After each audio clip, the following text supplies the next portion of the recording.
Harivarasanam स्वामी विश्वमोहनं हरिदधीश्वरम् आराध्यपादुकम् हरिविमर्दनं स्वामी नित्यनर्तनं हरिहरात्मजं स्वामी देवमाश्रये।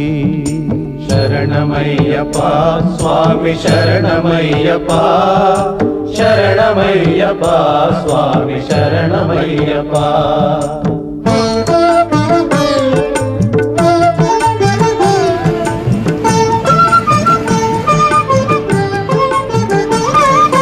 शरणकीर्तनं स्वामी शक्तमानसं भरणलोलुपं स्वामी नर्तनालसम् अरुणभासुरं स्वामी भूतनायकं हरिहरात्मजं स्वामी देवमाश्रये।